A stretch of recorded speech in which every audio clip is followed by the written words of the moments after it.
You're listening to Denver Wine Radio, the podcast about Colorado wine. My name is Paul Bonaquisti. I'm the winemaker at Bonaquisti Wine Company, an urban winery I launched back in 2006 in Denver, Colorado, where I've been making and learning about wine ever since. I'm sitting down with other wineries and wine experts to find out what makes Colorado wine so unique and to help you find the wines you like to drink. And now, let's put some altitude in your glass. My name is Doug Caskey. I'm the Executive Director of the Colorado Wine Industry Development Board. We are part of the Markets Division of the Colorado Department of Agriculture. So yes, I probably have one of the best government jobs in the state. Thank you. Been doing this for 22 years now. Before that, I was the wine manager and store manager at Boulder Liquor Mart, which sadly is now a hole in the ground. They're building an apartment. They're building an apartment building on that location. It's been gone for a couple of years. As a matter of fact, it seems like most of the places that I worked in the wine business are gone. So Is there a correlation there? I hope not. Well, welcome back, Doug, to Denver Wine Radio. It's great to be here, Paul. Yeah. And I'm glad you're back, too. Well, thanks. Yeah, it's nice to be back and talking about Colorado wine. Lots changed in the last few years since you were last on the show. Why don't you bring us up to date? Uh-oh. You know, people are always asking, how many wineries are there in Colorado? It's like, yes, because it's such a moving target. People are opening and closing, but I just did a count. It's like 160 wineries, plus I think it was a dozen or so of the big wineries, the manufacturing wineries, and then 16 vintners restaurants, which is a different license. Right. So we're 170 something. That includes people who just produce cider. Yeah, I was going to ask, because when I did a count, there was actually what I came up with, and I didn't break it down. There was about 200 limited winery licenses listed on the state website. Right. Plus the 16 vintners restaurants that you were talking about. Right. There's usually a lot of duplication for some reason. Plus, they also include tasting rooms. So if you have a separate tasting room, you're listed at least twice. Okay. So, it's confusing. The good news is we're just shy of 200. Yeah, there's a bunch. There's many out there. Like I said, that number includes cideries because cider is a wine. They are licensed as wineries. Also includes people who make mead, honey wine, and sake. Sake is kind of this odd duck that doesn't fit in anywhere else. So, literally the statute says, we can't figure out where to put this, so we'll call it wine. That's a slight change in the statute language, but it's pretty close. So. So I know there's Colorado Sake Company. And is there more than one? There used to be two. Now there's only one, Colorado Sake Company. They're doing pretty well. Oh, good. Yeah, that's interesting. I haven't tried their product yet. But. It's really interesting. I mean, they have a straightforward sake, and then they do several flavored sakes. So there's one with there's several fruit flavors. There's one, I think, with black tea, nice. Or with a tea essence.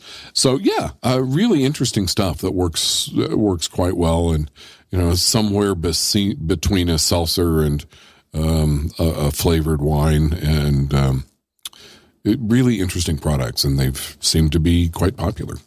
Yeah, and then also there's a winery in somewhere down in the Colorado Springs area. They're using lemons. They're using citrus wine, which, I remember reading about that years ago in the federal statutes that you can make citrus wine. It's a separate class, and I was always wondering about that. Again, their wines are really good. They're totally different because, the base is citrus, and they're incredibly refreshing. Just vibrant flavors and several different flavorings mixed in. So they have like a lemon lime that makes a nice base for a margarita. Yeah, I'm trying to look up the name. I can't remember. It's Evergood Elixirs. That's right. Evergood Elixirs. Because they have one called Snow Pea. Yes. Ski Bunny. Yes. Ski Bunny Pink. And then there's also another winery up in and forgive me because I can never keep Louisville straight from Lafayette, but it's in one of those towns. You know, they started out making the concentrate for spiced wine and sangria. Right. And that's become huge. It's called Decadent Saint. They also really filled a niche, and those products were huge, still are a huge hit in liquor stores, especially during the ski season when you can, warm it up and make a warm sangria, and great mixes. Yeah, those are good. I haven't tried those, or maybe I think maybe the first few years I did happen to get a bottle. Yeah, really good stuff. And about talking about the citrus wine, I noticed this a few years ago. Out of Florida, they make a lot of orange wine. Yeah. They make these products for stores with a beer and wine. If you're a restaurant, you only have a beer and wine license, but you want to have a cocktail on the menu. They're orange wine based, but then they make them taste like a margarita or a whiskey sour. They're really adaptable. If you think about Florida and most of the South, it's so humid. Normal vinifera grapes have mildew problems. So it's something they're constantly battling there, and the few grapes they do grow have unique native resistance to the mildew that grows down there. But citrus is a natural, and that's one of the things they came up with historically to get away from those problems that grapes had in the South. Okay, when I started way back in 2006, word on the street was there was about, I don't know, at that time, 600-700 acres of grapes planted. Then over the years, I felt like it went up to about 1,000 acres of grapes in the state. But now it's still about 750. Yeah. We were saying 1,000 acres for a while. I'm not sure we were ever able to find them all. And what's happened, we've had some bad vintages, some really difficult vintages. People did rip out grapes to go back to planting peaches, but we're still a good solid 750 acres, I think. And that's good. And I don't remember exactly when we talked, but for many years, we thought we were phylloxera free here. Phylloxera is the nearly microscopic mite that eats grapevine roots. We thought we were going to be exempt from that in Colorado. Well, turns out we're not. About 2015, we started seeing signs of it. It doesn't seem to be spreading quickly here, which is great news. Yeah. But it does mean that we are having to rethink our strategies. For years, we were able to use self-rooted vines, which means, you have Chardonnay on top and Chardonnay under the ground. Well, the European grapevines are susceptible to phylloxera because it's native to this country, and Europe never developed a resistance to it.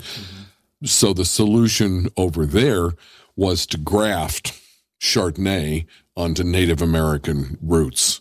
We're slowly replanting a lot of Colorado vineyards to grafted rootstock to avoid problems with phylloxera down the road. I remember when it first hit, but I haven't really heard much about it spreading. Like you said, it seemed like it got contained very, fairly quickly. Right. And I'm not sure it would be accurate to say it is contained.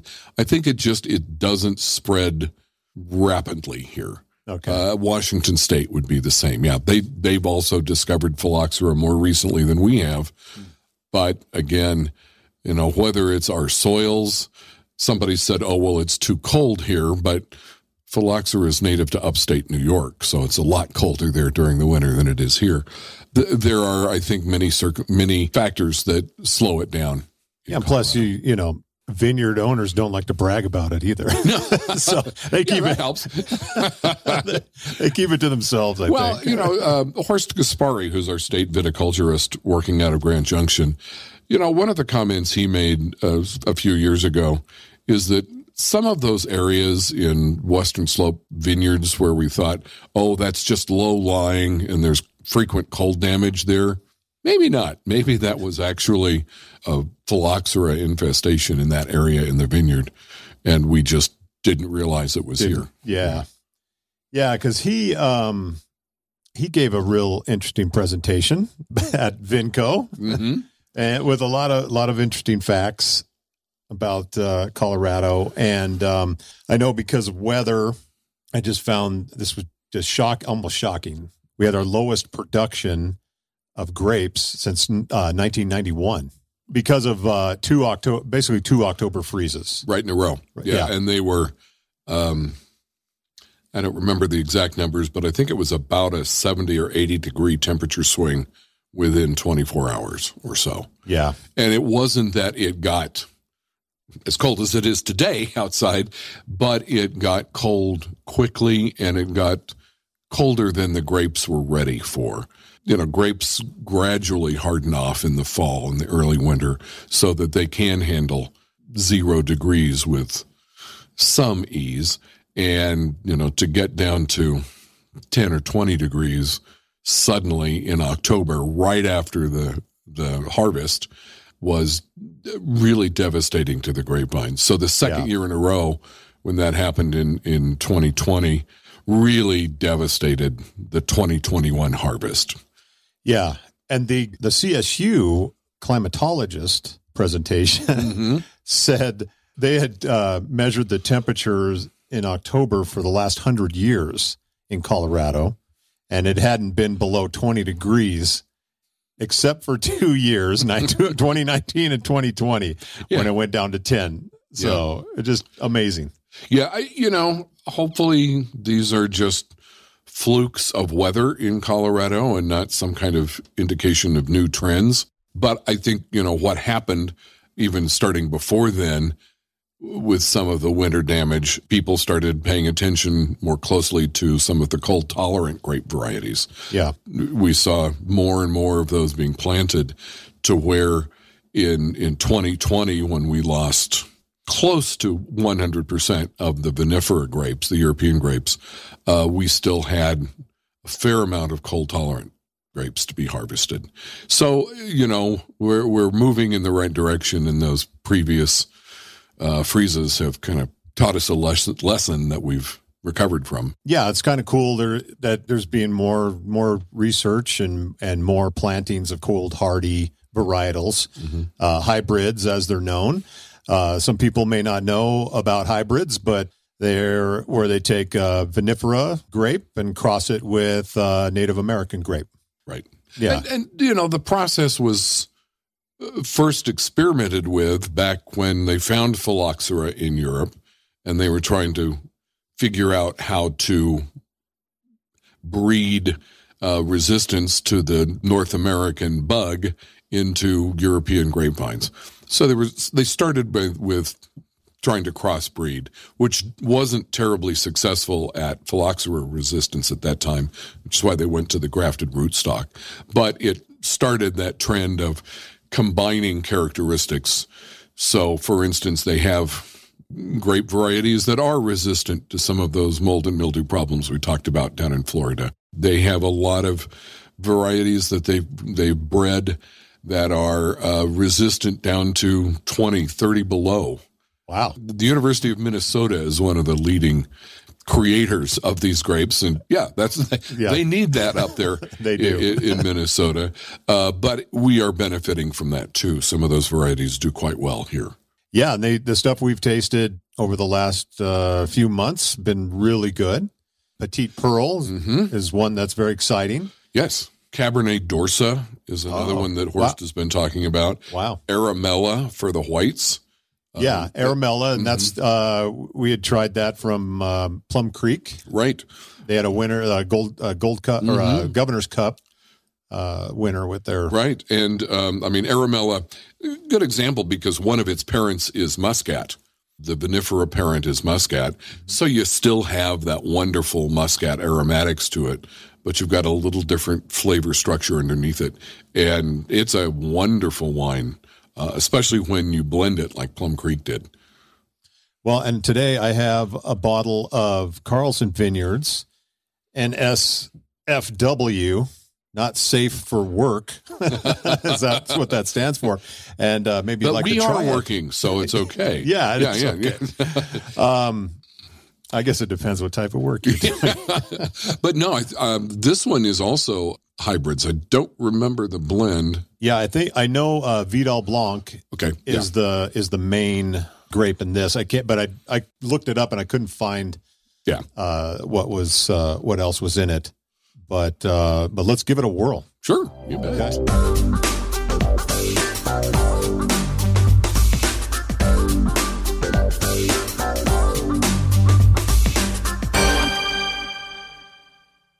Really nice aroma on this.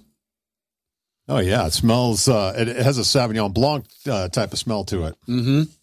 But with just a touch more flowers, the floral range of Sauvignon Blanc. Yeah. I'll be sure to do my slurping into them. Yeah, that's it. So. We don't have to add any sound effects. We're making our own. What I love about this is, it's very aromatic up front, like you say, the Sauvignon Blanc character, but then really clean and crisp on the finish. And I would say this is completely dry. It might have a touch of residual sugar in the middle, but not much. Not much. It tastes dry to me. It has that really nice citrus component all the way through and on the finish, but like a little bit of I don't want to say it's almost stone fruit in the middle, but I guess that's what I describe it. But super delish. Nice wine to have with fish. I'm thinking swordfish or sea bass or. I'm thinking chicken fajitas. Okay, Doug. All right. I'm there. That's my go-to all the time. So, well, that's nice. Yeah, Carlson Vineyards NSFW wine, which is not safe for work. I know they have a red out. I'm not sure. This is probably long gone because it was a Governor's Cup winner back in 2019. Yeah, I think so. Yeah. I've been holding on to that. Just for you. Thank you. I'm glad you did. And it's held up really well. I don't see it fading at all here, even though it's a 3-year-old aromatic white. You'd think some of that bouquet would start to go away. That's still very nice. Yeah, super delish. Great job, Garrett Portra from Carlson Vineyards. So I think they created this label, the NSFW label, as kind of a lower end entry level blend. Oh yeah.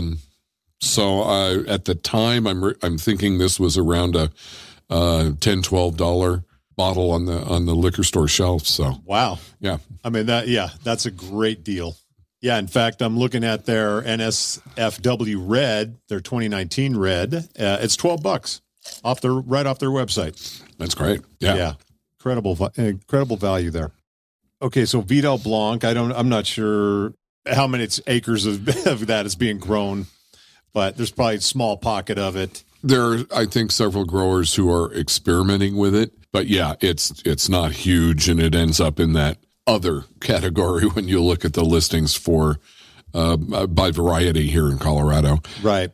Yeah, and I was looking at the pie chart recently, and it still looks like Chardonnay, Merlot, Riesling, and Cabernet Sauvignon. Right.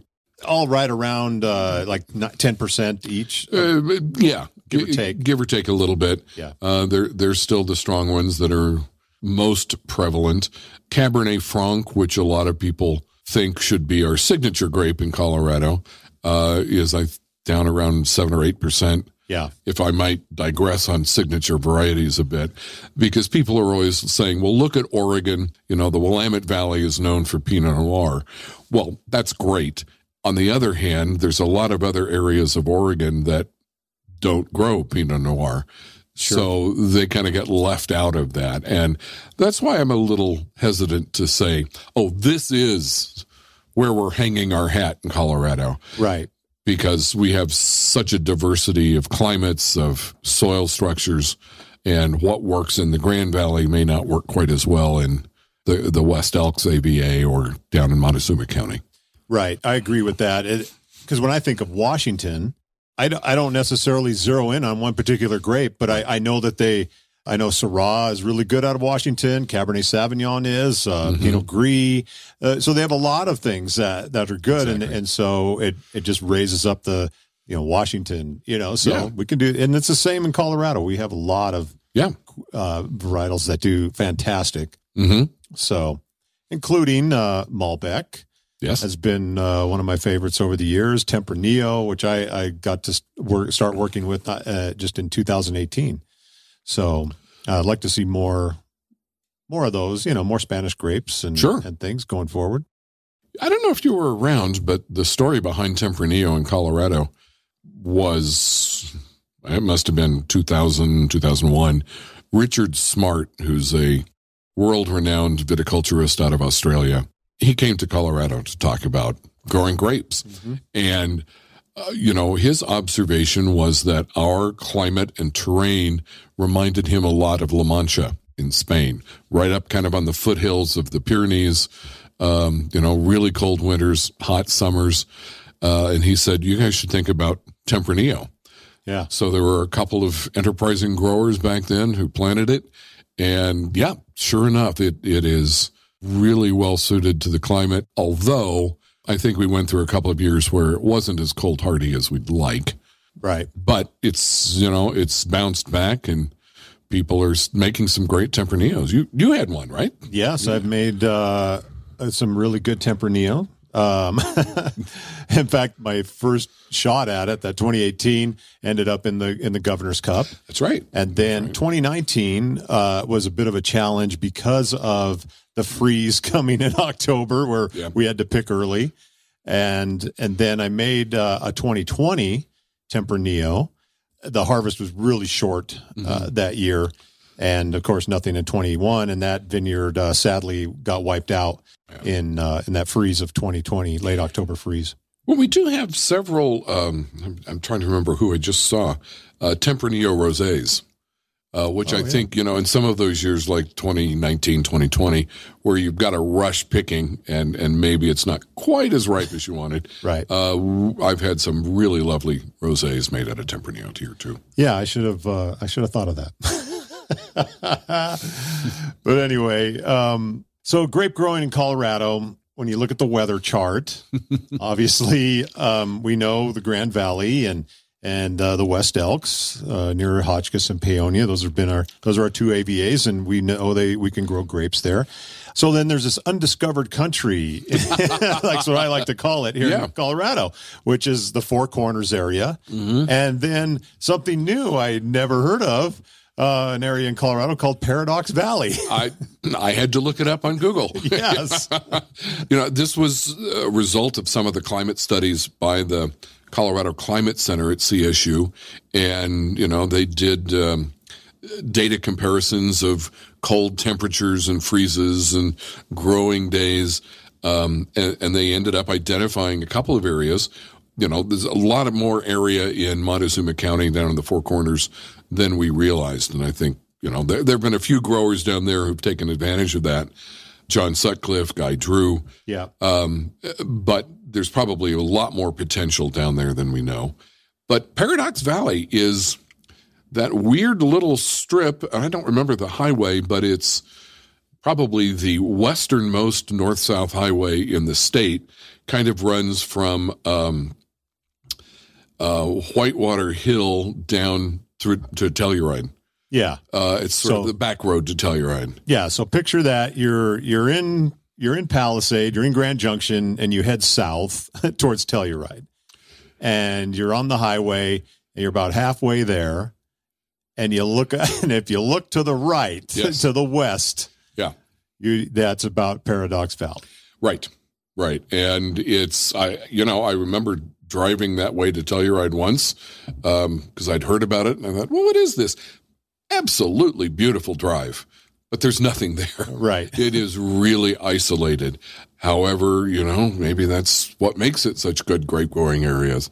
But I think that's that's an area we need to explore. Yeah. We do need to explore it. It's so far away from everything. And it takes some real unique individuals to go after that and plant grapes. Right. Because you are, like I said, you're a long way from most everything. Probably you're even further away from big cities and grocery stores than you are in Cortez. Yeah. Because at least in Cortez, you can run across the border into Shiprock, New Mexico, and get your groceries. But yeah, Paradox Valley is a little more remote. And then there's another area the Climate Center identified, which is the southeast side of the Wet Mountains down in Pueblo County. So the Wet Mountains would sort of be the southern tail of the Front Range. There's some areas there that would seem to be suited to vinifera. Again, this is based on an analysis of the data and the weather history. Yeah. Somebody needs to go plant grapes and test it out. But I was excited to see that because the Front Range certainly seems to show a lot of potential. But, we've had issues with hail on the Front Range frequently. There's a guy in Parker. Oh, wow. And he was growing some hybrids, and he was excited and enthused. And about the fourth or fifth year, he just got wiped out by hail. Oh, wow. So, if we do hail in that part of the state, we need to look at hail netting, just like bird netting for grapes. It's something they do in Argentina. Oh, I didn't realize that. Protect the crop, and they do it in some areas for apples too. Well, and I know in Brighton, where I grew up, Yeah. a lot of agricultural farmer there. I know they have like hail guns or something. Ooh. I don't know exactly I don't really know the process. But. You shoot something into the clouds, and it supposedly creates precipitation before the hailstones get really huge. That sounds right. I know it stops the hail. Yeah. That's the hope. So, well, I have people, I have family out in Pueblo, Colorado. So we just need to find, I need to find a connection out in the county. Yeah. Out in Pueblo County. Do. And see what's going on. And I do remember somebody growing grapes in Pueblo years ago that Clyde Sparrow used to buy from, and I'm not sure if they're still active. Or I haven't heard about those people for a while, so I'm not sure either. Yeah, and then at one point there was a woman out in Burlington. Right.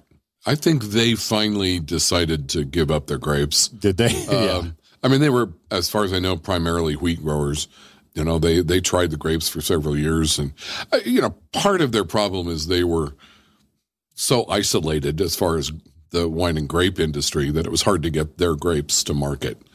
And I remember her calling me and saying, how can I get wineries more interested? It's like, well, and I talked to her a few times, and this was at least 10 years ago. I don't feel like maybe me as a winemaker, I was not ready to make hybrids and present them to my customers at that point. Mm-hmm. So, and now with the way the wine market is, and there's a lot of fun, experimental and different styles of wines, this is a great time to put those grapes out into the market. Well, one of the things I think that's happened, and maybe it's just a matter of necessity because of the climate, but people are working harder to really make quality wine from the hybrids. As somebody said, nobody ever treated the hybrids with respect when they were making wine. It was like, all we can get is Marquette. We'll make it, whatever. But now people are really eliciting all of the qualities out of Marquette that make it a really nice grape, and all the other varieties too. So I think it's partially a change in mentality. Yeah. And maybe it's necessity, but you're right. 10 years ago, I remember having a conversation with a grower in Palisade who just was like, there's no way I'm ever going to be able to sell hybrids to wineries. They're just not going to buy it. But when I was out there last year, he was raving about Traminette. Oh, Traminette. About how Traminette was doing so well for him. And I'm like, is this the same guy who was just saying a few years ago that he'd never be able to sell this? And now he's having a great time with it. And, of course, we're not supposed to call them hybrids. That's true. Interspecific cultivar. And we should follow that up because the term hybrids usually brings to mind genetic manipulation. And, no, we are actually crossing grapes, breeding them the way they have been bred for thousands of years. It is a very slow and tedious process. So it takes thousands of failures to come up with one good variety. And that's years and years in the making. So, absolutely. Yeah. These are not some kind of Franken grape. They are, true new breeds of grapes with new characteristics, things that have been happening in vineyards, for thousands of years. Yeah. That's, grapes, they've crossed naturally over, thousands of years and create a new, variety every time. That was a great story I heard many years ago. Apparently, the Pinot family is not, actually, many grapes are not genetically stable, but the Pinot family, the pigmentation genes were not particularly stable. People in Burgundy had planted Pinot Noir, and after a couple of years, they were harvesting Pinot Blanc. Same vines, same grapes, they just sort of shifted a little bit. Yeah. So, that sort of thing has been going on forever. All right. Well, St. Vincent is a hybrid. Yes, it is. A interspecific cultivar. But, and so I happen to have a bottle of St. Vincent 2018 from Whitewater Hill out in Palisades. So let's try that and see what you think. Yeah, Whitewater planted several of these hybrids. Thank you. Yeah. Nice little cling right there. And they have a rosé of St. Vincent too that was very nice. Yeah, and St. Vincent is similar to Sangiovese. Okay. Is the way I read about it, and which has always intrigued me about this grape. I love working with Italian varietals. Yeah, so it has this nice spiced cherry nose to it. Yeah, it's kind of an exotic spice almost. I mean, yeah, you could tell me this was Sangiovese and I'd buy it, but I'm terrible at blind tasting. However, I love that deep dark fruit that has a great structure to it. You're right. Nice dark fruit, but real good acidity. Yeah, you might be able to fool somebody thinking they're drinking Sangiovese, or some other Italian varietal because there's thousands just within Italy. I was going to say I'm easily fooled, so. Yeah, very good. Yeah, I would love to see this paired with a red sauce on pasta or something. Yeah, so that's St. Vincent, like we said, Grand Valley, Colorado, Whitewater Hill, and 2018. That's delish. And I think that one comes in at like $18-19. That's what I was thinking. Yeah. Yeah. Still a really good value and a wine that I think will really benefit from food. However, it's very pleasant on its own. This is a strange place to have a vineyard, but there was a small vineyard in Newcastle. So for those that don't know, if you're driving west on I-70 and you pass Glenwood Springs, and it's headed that way out. It's still in the Glenwood Canyon, but it's in the east or western edge of Glenwood Canyon, so it's a little not quite as steep. I've always driven past there thinking there must be places to grow grapes here because the aspect of the slopes seems to be in the right direction, good air drainage. So that's good to know. I didn't realize I was surprised. And it was it was really a small hobby vineyard, and they had Baco Noir as part of their planting. Yes. And so I had picked up, I don't know, a couple, 200-300 pounds, whatever they had one year, and made some Baco Noir as just as an experiment and see what how it would come out. And it came out. But it's kind of like you said earlier, I needed to take a more serious approach to it, and I could have. It was nice. Let me just say, it's a great grape, and I would love to work with it again. Had I taken it a little more seriously, I needed more quantity to take it a little bit more serious, but could have guided it into a direction that people would have loved.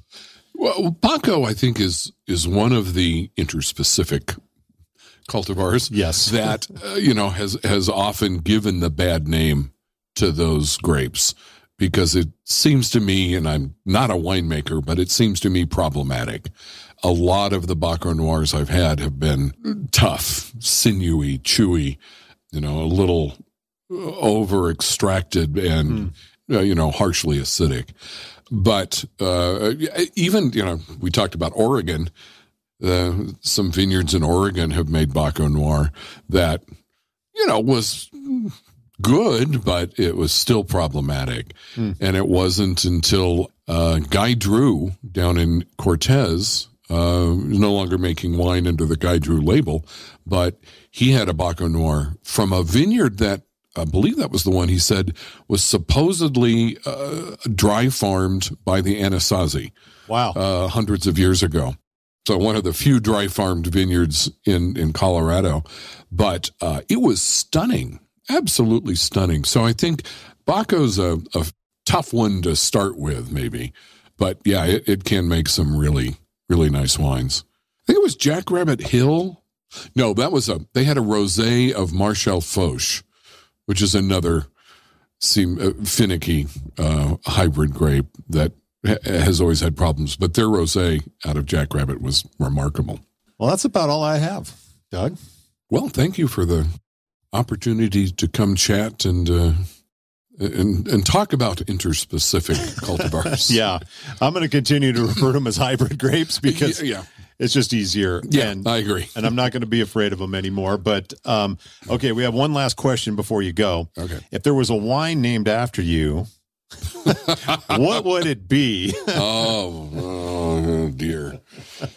I got started drinking wine because in college, when I was probably I was under 21, my German professor assigned me a report on the brand new, at that time, German wine laws.